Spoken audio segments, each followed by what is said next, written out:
In the news tonight, top-tier teachers honored as challenges in the school system also highlighted. The QEH responds to a widely circulated message inciting a sick-out. Broadcasting from our studios in the Pine St. Michael, this is CBC NewsNight, starting now. Very good evening to you. I'm Lisa Broom. Thank you so much for tuning in. In our top story tonight, the Barbados Union of Teachers has honored some members considered to be top-tier educators, as it also highlighted challenges within the school system. The occasion was the union's inaugural President's Gala and Award Ceremony under the theme BUT 50 and Beyond.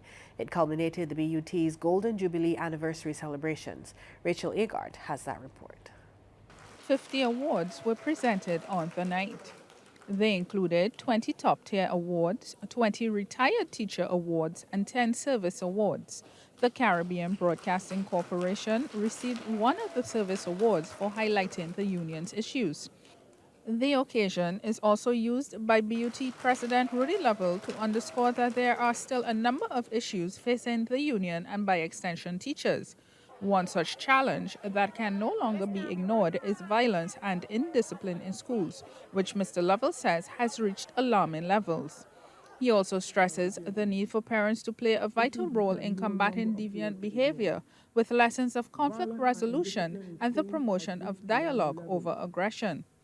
We have witnessed violent incidents, from stabbings to teachers being threatened by parents, and these are not isolated events. This cannot continue. We must ask ourselves, how did we get here? What are we doing wrong? More importantly, what can we do to fix it? Children with conduct disorders are causing disruptions in classrooms, even in primary schools. And without specialized support, both they and their peers will continue to struggle. There is an urgent need to establish dedicated facilities with trained counselors to address the unique needs of these students. Mr. Lovell says teachers are also at fault as they too have been underreporting incidents at school. He urges them to stop sweeping these matters under the carpet. We cannot solve what we refuse to confront. Transparency is key, and I urge every principal and educator to be forthright in addressing these challenges head-on. Referring to what he described as a recent frightening incident at Hildeskean Primary, Mr. Lovell says it highlighted the need for all schools to have security guards, the absence of whom leaves students and staff vulnerable. Mr. Lovell adds that while the BUT welcomes the repairs to all schools, the summer school maintenance program needs to be prioritized. He suggests that contracts be issued a week before schools close and funds allocated promptly. And he says the modernization of schools is long overdue, including providing accessibility for the differently abled.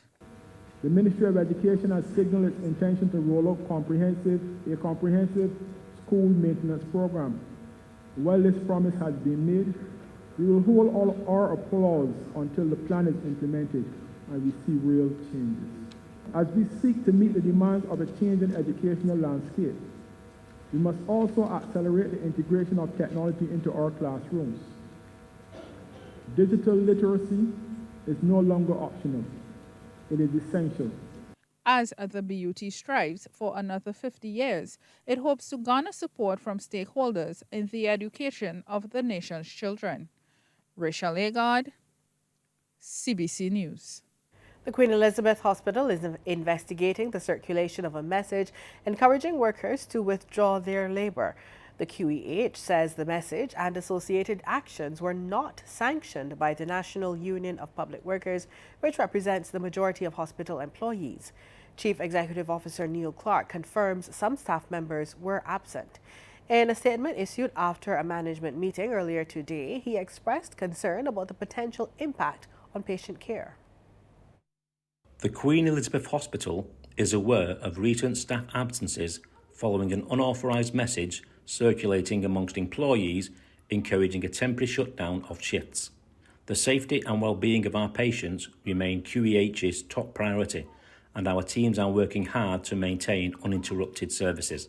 Hospital management was not aware of any formal grievances submitted regarding the matter prior to this action. The hospital is particularly concerned about any actions that put patient safety at risk. Mr. Clark says concerns about hazard pay appear to be the motivation behind the effort to disrupt operations at the QEH. At QEH, we encourage open communication and collaboration to address staff concerns constructively and transparently, avoiding actions that may compromise patient care. Following preliminary investigation, we understand that this action may be related to confusion surrounding COVID hazard payments. Those payments are made in line with the hazard pay policy, which has not changed. However, there have been delays due to incorrect submissions, and the hospital is committed to addressing any outstanding issues relating to this matter. Prime Minister Mia Motley is touting the benefits of a regional debt for nature swap. Barbados signed such an agreement in September 2022, allowing the country to divert existing debt service to address challenges created by the climate crisis. Over the next 15 years, the island is expected to save $50 million. Now, speaking during an interview with the IMF Today program, Ms. Motley suggested the model could be expanded to CARICOM. Instead of limiting it to a debt for climate swap at the national level, because we have, like the European Union, a community of economic interests with CARICOM, Caribbean Community, otherwise known as CARICOM, we can work with each other to further diversify risk, and by coming together for a regional debt for climate swap, which helps all of us because we all have the same date with destiny as small island states, quite frankly. Although there are 3 member states in CARICOM that are continental, Guyana, Suriname and Belize, but they're still Caribbean countries, and they equally have issues as well that are of concern that they're affected by the climate crisis. So I do think that there's a wonderful opportunity for us to scale up. A new Barbadian rum has entered the market, and it's been inspired by the Barbados Museum. The Garrison Grog is a 14-year-old rum produced at the Foursquare Rum Distillery.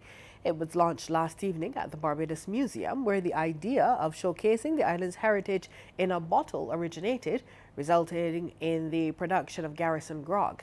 Speaking at the event, Director of the Barbados Museum and Historical Society, Alessandra Cummins, provided some background on the development of the rum. But this was a vision initially conceptualized to celebrate our 90th anniversary as a foremost authority of the history, heritage, and culture of Barbados, but which in reality represents so much more. Garrison Grog represents our intertwined military and economic history. It's the newest spirit created on the island, utilizing both European technology and African know-how and skills. And it creates a beautiful moment in a bottle. Meanwhile, Master Distiller and Master Blender at the Foursquare Rum Distillery, Richard Seal, says the company has been looking for ways to build out the tourism product through Barbadian heritage. He says this collaboration with the museum is a step in the right direction, not only for his company, but also for the country. Over the years, we have more and more visitors that come to Foursquare, and they know of Foursquare before they land on the island. It's not just a tourist attraction. And many even say to us they have chosen to come to Barbados because they wanted to visit Foursquare. And so this is the kind of interaction we want to make with the museum. We want to give them that full experience, and that's why we love this collaboration. It's one of the, we do turn down a lot of people, but this is the sort of perfect marriage, really. And it's one of the things we're looking to do. And as I say, I hope it's a great plus for the museum to have this rum. We'll take a break here, but when we come back, we'll tell you about the growth of the credit union movement over the last year.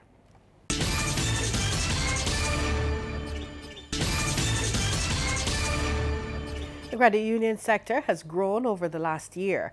That's the word from President of the Barbados Cooperative Credit Union League Limited, Kimar Cumberbatch.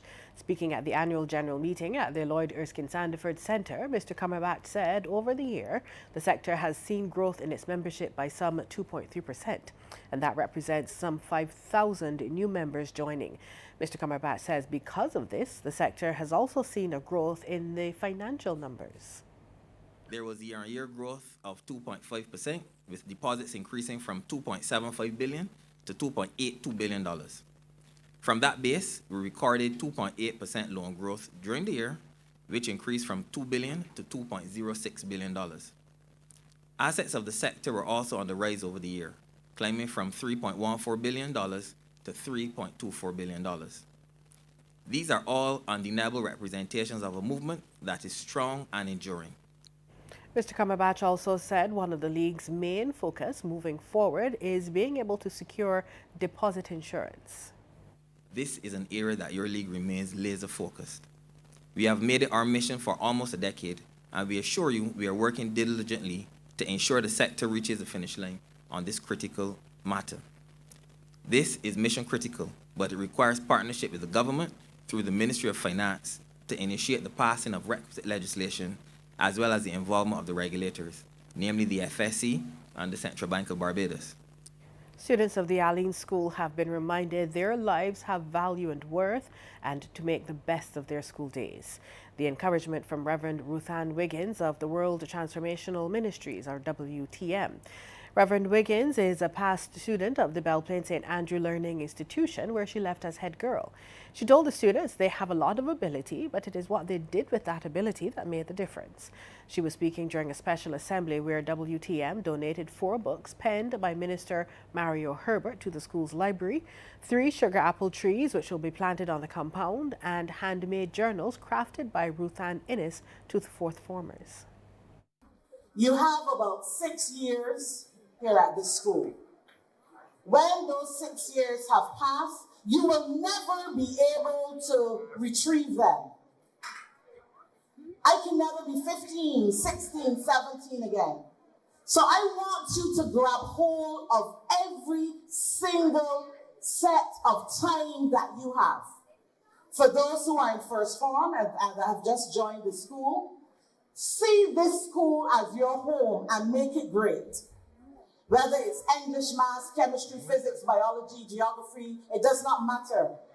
Focus on your schoolwork. Be excellent in what you do. Everybody's not going to be an A student. It doesn't matter. Be good at whatever you do.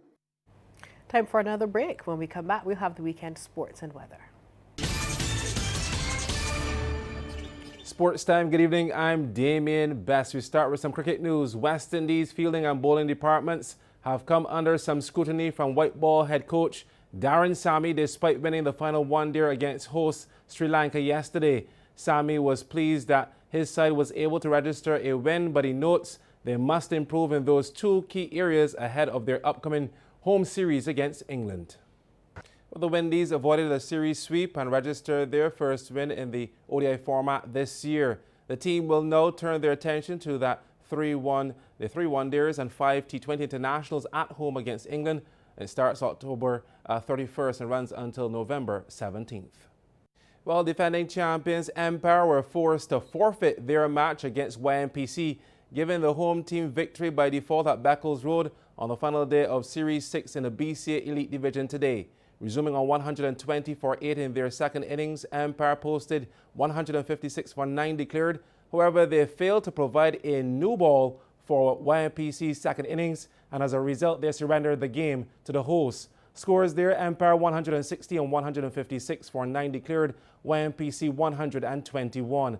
Meantime, over at the SJPIT ground, home side Willie claimed the first win of the day, crushing Yorkshire by 210 runs. Resuming their second innings on 90-2, Willie declared on 166 with no further loss before bowling Yorkshire out for just 69 runs.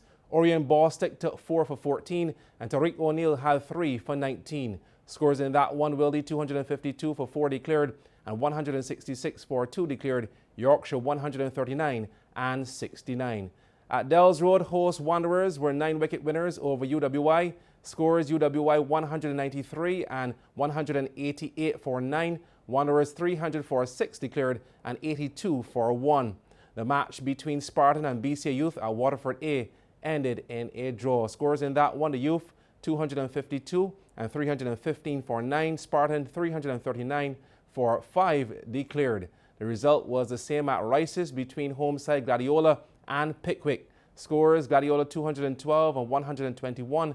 Pickwick 179 and 145 for 7. Match ending in a draw. Well, former Queens Burger King Clapham Toners have advanced to the semi-finals of the Goddard Enterprises Limited Senior Volleyball Knockouts, while newly promoted Foundation United took a major step towards the Final Four as the preliminaries continued at the Willie Gymnasium. CBC's Anmar Goodrich Boyce has some of the action. Time for some volleyball action, while Foundation United closer to the screen battling against Warren Sports Club. Early stages, Foundation United a bit too eager, spiking that one long and out of bounds, Warrens with the advantage. But Foundation made up for it on the very next play. Tyra Johnson with some good work at the net. Foundation United were growing into the match with confidence. Decent rally and Johnson again with the brilliant touch. Foundation United leading 25-19 at the end of the first set. The second set told a similar story, but Warrens, although they were trailing, stayed into the contest. Look at this kill from Stacey Atherley, that's powerful. However, Foundation dominated from their end. This was one of the longest rallies in the 3 sets match, but you have to give credit to Johnson with the kill. Impressive. Warrens responded well as that shot from Anicia Wood was too hot to handle. But regardless, this match belonged to Foundation United, as this is the final play. Foundation United defeated Warrens 25-19, 25-17, and 26-24. Anmar Goodrich Boyce, CBC Sports. Thanks, Anmar. Some football news now. Mohamed Salah struck a late equalizer as Liverpool came from behind to rescue a 2-2 draw against Arsenal at the Emirates Stadium today. Well, that's all the time we have for sports this evening. Kerry's up next with the weather details. Good evening and welcome to the weather news. Well, a trough system impacted the island today. As a result, some areas experienced occasionally cloudy skies along with some showers. The winds generally across the region, they are light to moderate. They're peaking at 17 knots, and isolated showers prevailed across the Guianas. The maximum temperature today was 31 degrees Celsius, the minimum 26 degrees. At present, the temperature stands at 28 degrees Celsius. The relative humidity, 79%. Those winds are coming in from the east. We take a look now at our satellite feed, where a trough system maintained occasionally cloudy skies along with some scattered showers here in Barbados. We had up to 5 millimeters of rainfall over in St. Thomas. Now, similar weather conditions also prevailed across a few of the other islands. The winds generally across the region, they are light to moderate, peaking at 17 knots. The seas smooth to moderate in open water, with swells peaking at 1.5 meters. Now, later on tonight, we are expecting that instability will be impacting the island. As a result, we can expect a mix of clear and cloudy skies along with a few showers. Now, further south, we do have just a few isolated showers impacting the Guianas. Over now in the Western Caribbean, there is a shear line there, maintaining wet conditions across sections of the Bahamas, as well as Cuba, Hispaniola, and just a section there of Puerto Rico. That's our first look at the weather. After the break, we'll have the forecast. Welcome back. In the forecast for tomorrow, the sun is expected to rise at 5:51 and will set at 5:33. Now, the first high tide is expected at 12 minutes after 1 in the early morning, the first low at 7:25 a.m. The seas smooth to moderate in open water with swells peaking at 1.5 meters. The winds, they're coming in from the east to the southeast, and they're peaking at 30 kilometers per hour. For us here in Barbados tonight, instability will be impacting the island. We are expecting a mix of clear and cloudy skies along with a few showers. And over the next 3 days, instability will maintain a mix of sunshine, clouds and showers for us here in Barbados. And thank you so much for tuning in. Have a wonderful night.